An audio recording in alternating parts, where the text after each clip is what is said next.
Well, good morning again. I'm staring at a piece and I'm thinking that I must be crazy, because a piece like this is definitely asking for trouble. But a piece like this at the end is what I'm looking for. Yes, big possibility of this splitting off in two separate pieces. So it's rather small. I want to make another hollow vessel with this. The hollow vessel is going to be voided through this area right here. There's going to be a void on the belly of it, and it will be held together hopefully by the solid part of it, and this pattern will be visible both from the inside and the outside, hopefully. Now, I know that once I start working the bottom of this, I'm going to be losing the very bottom of this. This part right here is not going to show that. So I'm going to make it very wide, very shallow, but very wide bodied, not to disturb this much and not to take much off the top. So basically just going to do a round over on this outside edge, make it round, shallow round like this, and then hollow up the inside. Let's get started, see how it goes. I want this to be the top, so I want to create a mortise over here, because I don't want a tenon, I want a mortise, and to grip on expansion mode and true it all up. So the first thing I got to do, this has some beautiful wood grain, is get the center over here and drill it out and mount it on my worm screw. Now, some of you might cringe a little and wonder, why is it that I'm not using a center finder? Now, and that might be a good question to some of you. I know that I can come up very close to what a center finder would find for me. Oh, this is going to have some beautiful red grain in there. Oh my God, this is going to be nice. Okay, but if you don't feel comfortable with this method, by all means, use a center finder. But when I do this, this is 5 1/4. I'm at 2 5/8 to the center. It's 5 1/2 this way. I'm 2 3/4 this way. That's center to me. So, again, I'm gonna mount it up and see what I can do. I look at the piece, I study the piece, I see if there's any voids, any possibilities of that piece splitting off. I put this on. Okay, so you do the same. You put this on all the time and you work safe. Stay out of the line of fire, because, all right, this will protect your face, but your body is still full force. I've gotten hit with pieces. I've paid the price with some pieces coming off. Not in danger of killing me, but definitely it hurts. Okay, I had a solid block square. I was doing the three-pointed lidded box, and right at the very beginning of mounting it on, when it was still a cube, you know, it came off from the tailstock end, and it just stumbled. It just did a rollover and hit me on the arm. And believe me, I was scared to come to the lathe for a little while it was like that. So, you know, you use safety. Now, that was not a case where I was in any danger of that piece even coming remotely close to my head or my other parts of the body. It was the arm, because the arm was very close to it. At the speeds that I run, that thing just tumbled over with a little bit of a force and rolled, and it just hit me on the arm and fell on the ground.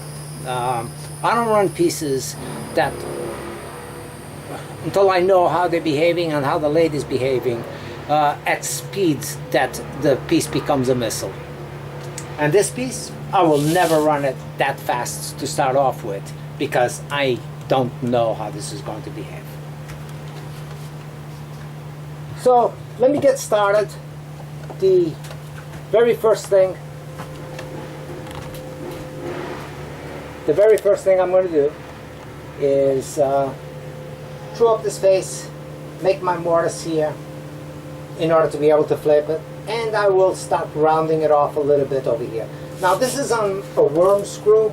The worm screw is pretty secure, but I cannot make a mortise. I can make a tenon, but I cannot make a mortise while the tailstock is in. So the first thing I'm going to concentrate on, is establishing that, so I can bring my tailstock in and leave the little dimple over here in the center. It doesn't matter. So I can reverse chuck this. At this point, it's very solid on the worm screw. It's not going anywhere. I can go ahead and work this out a little bit. But I'm not going to go crazy out here. I'm just going to concentrate doing a couple of passes over here very lightly and make my mortise here.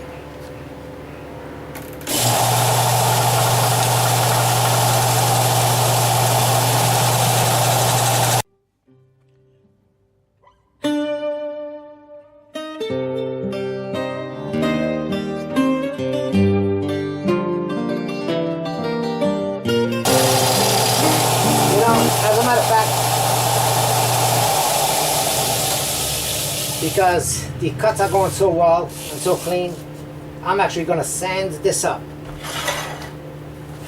Sand this up and finish up this foot area, and I'm going to leave this as the shape for the base of the bowl. I'm not going to put my live center to it and make a dimple on it.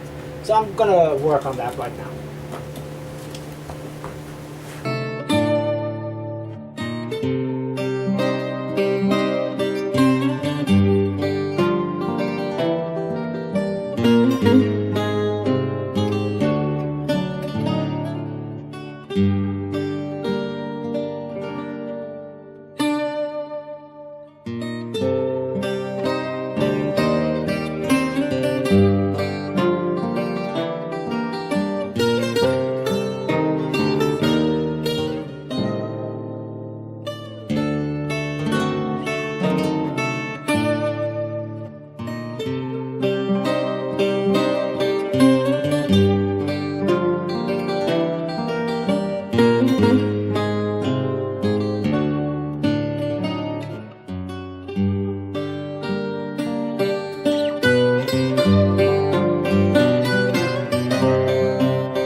You might say that I'm a little partial to this type of a shape, but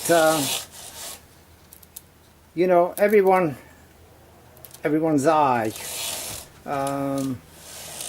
goes after something. Now this bark, I don't want it to come off. I want it to stay a permanent part of this.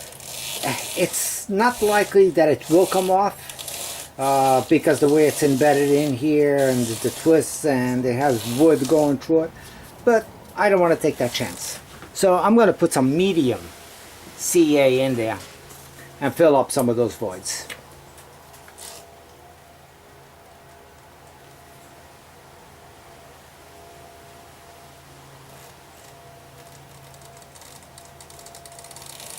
Generally, when I got small hairline cracks, I will use thin CA. But when the cracks are a little bit wider, Now I'm not going to put anything in here because that's part of the separation of the bark and the branch off. But when the gaps are a little bit bigger, then I'll use a medium. And that helps to assure that the piece stays in your intended state.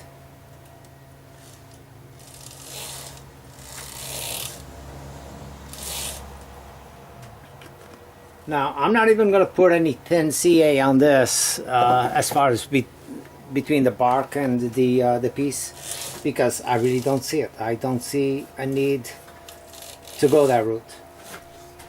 Now, I'm going to give this a quick sanding as well. It looks pretty good. I'm happy with the shape. The cuts aren't bad. So, I'm going to start with 120.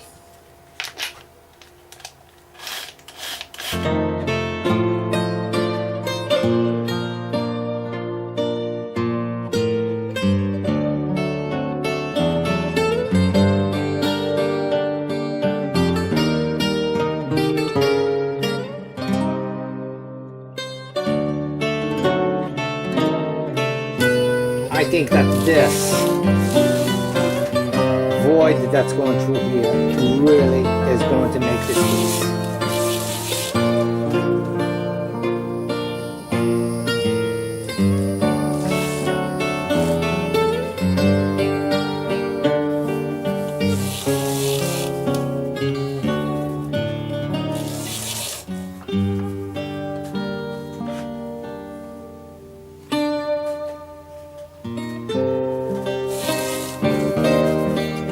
A little bit of a funky spot here,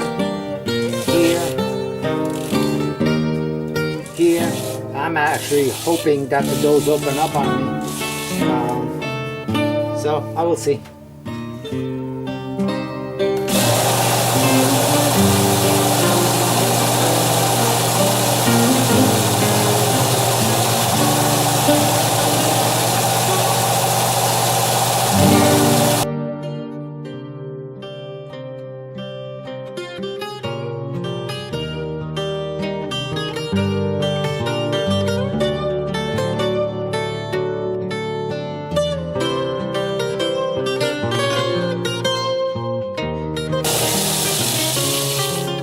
Oh, that's a nice finish. Very nice. Now, once I flip this over and I mount this on my jaws and I start hollowing, the integrity of this piece is going to be really fragile, because this is going to be voided and opened up all the way going through here up to the top of the opening. This is going to be a big void, at least on this area right here, where you will be seeing inside of the piece itself. Let me bring it around the back again. So this is going to create a big void in here, an opening, and that's going to make the piece much more susceptible to blowing out on me. There's going to be just half of the bowl, roughly, that's solidly attached. Everything else is going to be separated, going all the way from here. You might see daylight going as far as this area right here, all the way up to the top lid. So let me flip this over. Oh, first of all, take it off from my worm screw, which is a good way to attach a piece of wood if the wood is solid. Now, if the wood is very funky and stuff, don't rely on that. So you can see that I got a lot of work to do on this top edge. I'll probably still shape this area a little bit, I'm not so sure, or make the opening all the way from here, because I gotta go this deep to get the deepest gouge from the chainsaw on this. It's a rather heavy piece. It's not light by any means, like most of the wood was. I hope my tenon fits. I take chances all the time and eyeball it. But yes.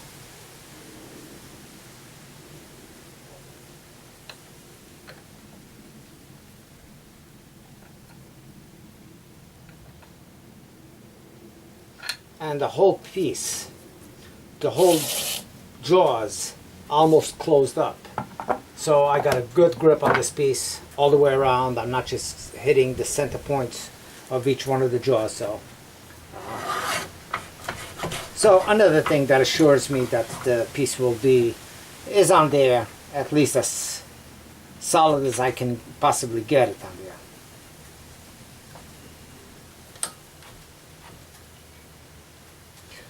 First thing, because I don't want to be beating up on this, I'm going to drill this out.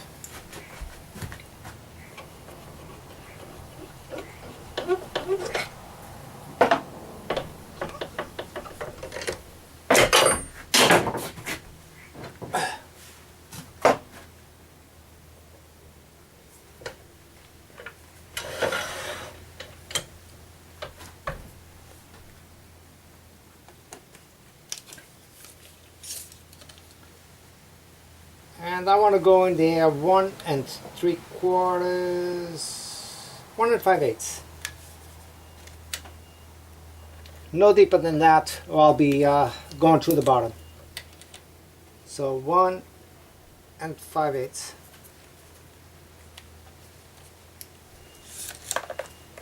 So as you can see, it's a very shallow piece.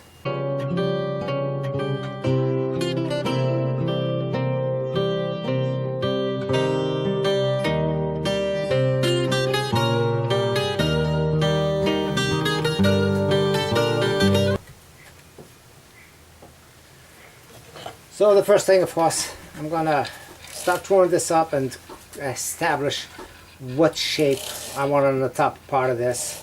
If I'm gonna leave it all the way out to here or reshape this area slightly, I'm not sure yet. It depends on what's going on with this bark area, this inclusion right here. So I'll see it in a minute.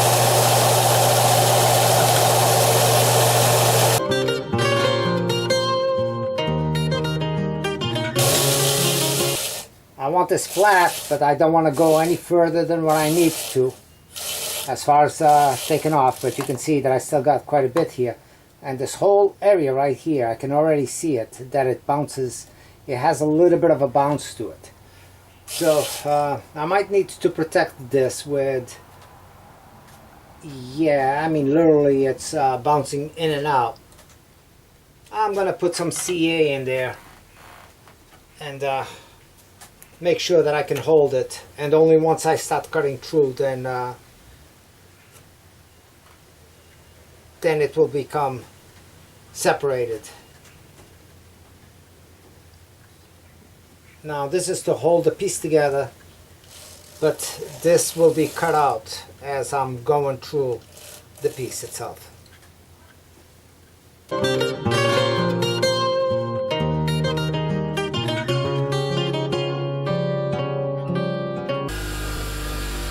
Okay, this has had about 15 minutes to dry, and I've just sharpened up my tool, nice clean, nice sharp edge. Gonna cut it lightly in here and then start hollowing up the inside.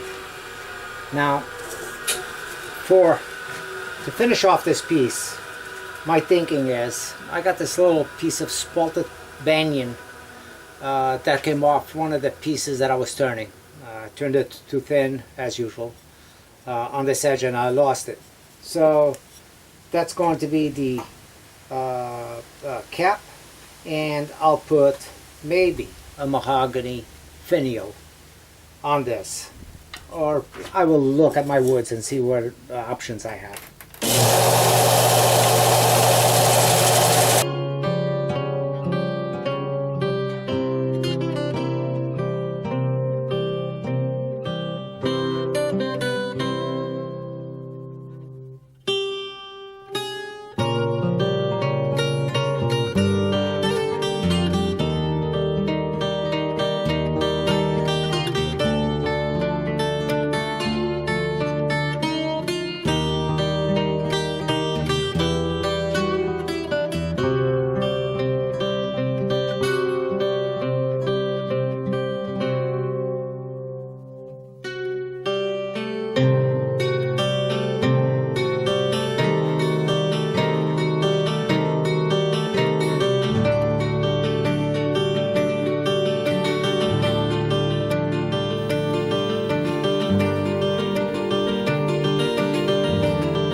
Okay, this is the area that I knew would be troublesome.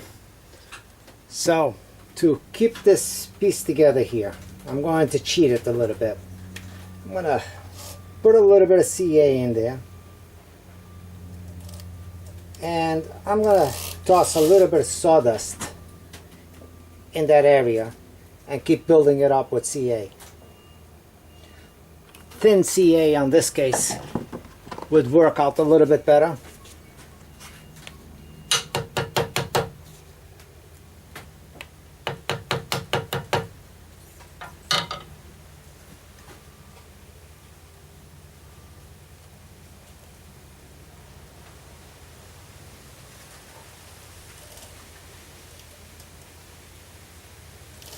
This is just to keep this part together, and it will be colored like part of the bark. You know, I don't like cheats, but you have to come up with solutions to problems, and this is definitely a problem that I cannot control, and will not be able to maintain it once the piece is done if I don't do something about it. So rather than lose it, I would rather get a little bit of something in there that's going to give me slightly different effect, but one that's acceptable.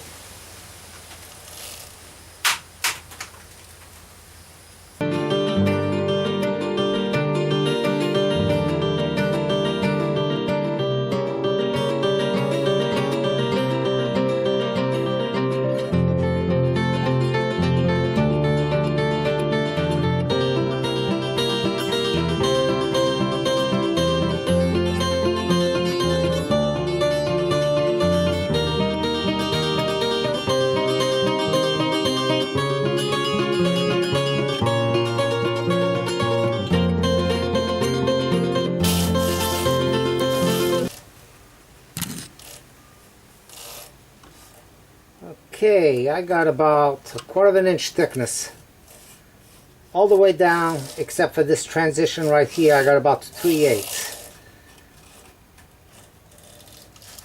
and it's strictly on the corner that I only have 3/8. As I get closer to the top, I'm back down to 1/4.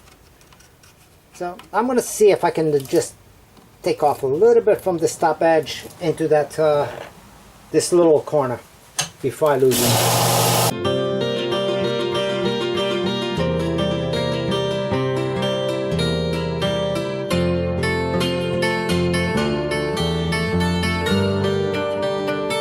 Much as I'm willing to go in here, I'm gonna leave it like this.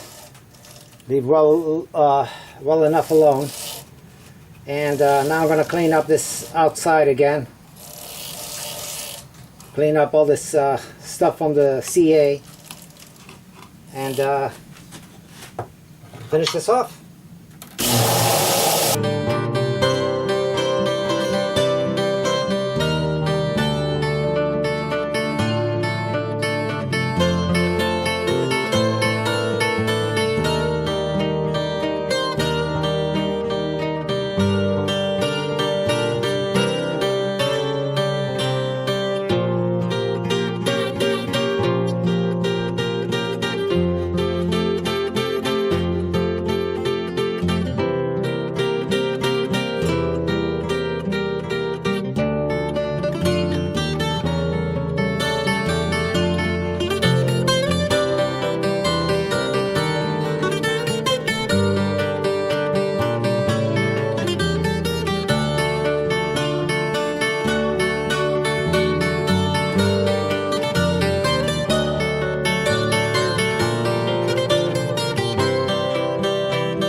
take this off.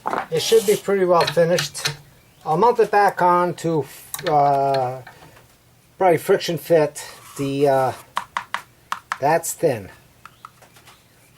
really thin.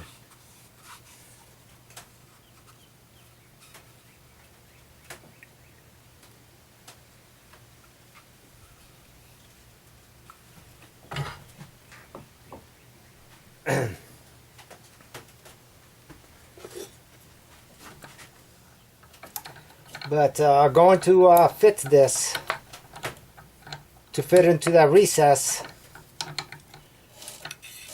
Clean it up, polish the inside, and friction fit it, and finish turning it up on the outside.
Okay, what I'm going to do here is put the live center up and shape this up, coming from the shape of the bowl.